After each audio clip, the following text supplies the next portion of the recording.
देखिए, यूक्रेन में रूस की तबाही लगातार जारी है। हालांकि टर्की में दोनों देशों के हाई प्रोफाइल अधिकारियों की जो बैठक हुई थी, उससे खबर यह आई थी कि कीव पर रूसी सेना हमले में कमी लाएगी। और 24 घंटे के बीतने के बाद भी जमीनी हकीकत इसके आसपास भी नहीं। हमले अमेरिका ने आरोप लगाया है हमलों को लेकर कि रूस ने बैठक में सेना वापस करने की बात सिर्फ दिखावे के लिए की थी, जबकि हकीकत में वो सेना को नए हमले के लिए दूसरी जगह पर तैनात कर रहा है। इस रिपोर्ट में देखिए।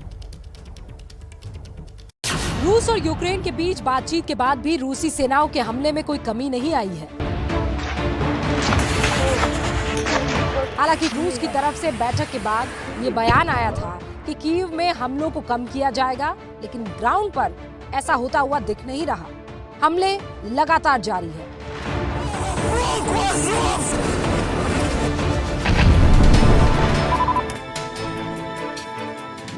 रूसी रक्षा मंत्रालय ने वीडियो जारी करके यूक्रेनी सेना के एक एयर डिफेंस सिस्टम S-300 को तबाह करने का दावा किया है।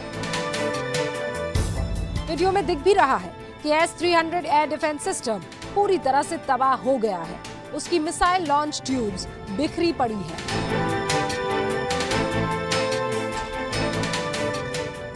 S-300 के जिस लॉन्चर से रूसी विमानों को निशाना बनाया जा रहा था, तस्वीरों में दिख रहा है कि वो भी हमले में बर्बाद हो चुका है।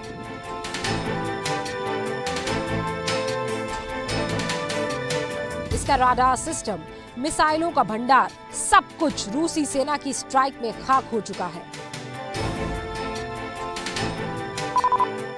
रूसी सेना की तरफ से हमलों की पूरी जानकारी दी गई है।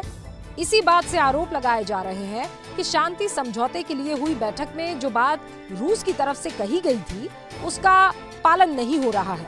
यूक्रेन के अलग अलग शहरों पर रूसी सेना अपने हमलों को कम नहीं कर रही है। अमेरिका ने इस पर बेहद चिंता जताई है। पेंटागन ने बयान जारी करके रूस पर झूठ बोलने का आरोप लगाया है।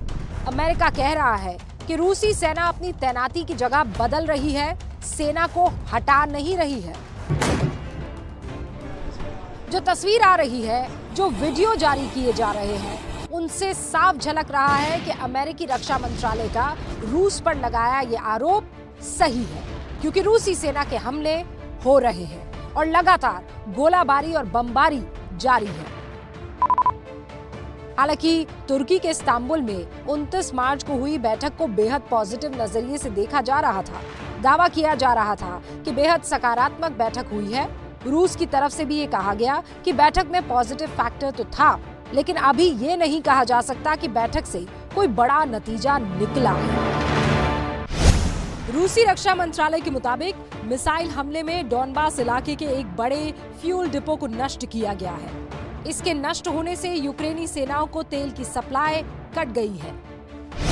इसके अलावा दावा ये भी किया गया है कि अटैक में यूक्रेनी सेना के 2 बड़े डिपो, जिसमें बड़ी मात्रा में रॉकेट्स और तोपों में इस्तेमाल होने वाले गोले रखे गए थे, उन्हें भी बर्बाद कर दिया गया है। यूक्रेन को महीने भर से ज्यादा हो चुकी इस जंग से कितना नुकसान हुआ है, इसका अंदाजा फिलहाल तो तस्वीरों से लग ही पा रहा है।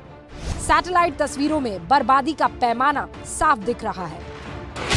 सैटेलाइट से ली गई ये तस्वीरें मारियोपोल इलाके की है, जहां पर भयानक तबाही हुई है। वहां के मेयर ने दावा किया है कि रूसी सेना के हमले में कम से कम 5000 लोग मारे गए हैं। सैटेलाइट तस्वीरों में इमारतों को हुआ नुकसान दिख रहा है। इतने बड़े विनाश की वजह से मारियोपोल में लोगों की हालत बेहद खराब है। ज्यादातर लोग तो यहां से भाग चुके हैं, लेकिन जो बचे हुए हैं उन्हें पेट भरने के लिए ना तो खाना ठीक से मिल पा रहा है और ना ही पीने का साफ पानी। दुकानों के बाहर लंबी लंबी कतारें दिख रही हैं। सैटेलाइट से तस्वीरें 29 मार्च को ली गई है। रेड क्रॉस सोसाइटी की तरफ से कहा गया है कि मारियोपोल में मौजूद लोगों के लिए जिंदगी बद से बदतर होती जा रही है।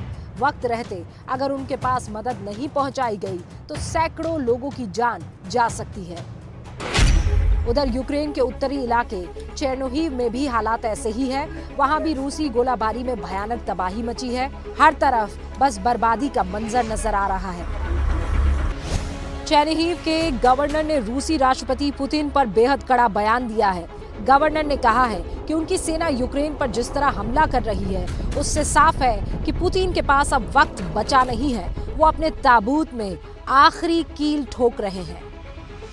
उधर यूक्रेनी सेना ने रूसी कब्जे वाले डॉनबास इलाके पर जवाबी हमला किया है, जिसमें दोनेत्स्क पर मिसाइल हमला शामिल है।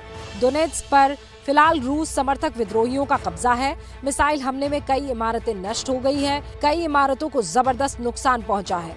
कुल मिलाकर यूक्रेन में ना तो शांति नजर आ रही है, ना ही अगले कुछ दिनों में इसकी कोई उम्मीद दिख रही है।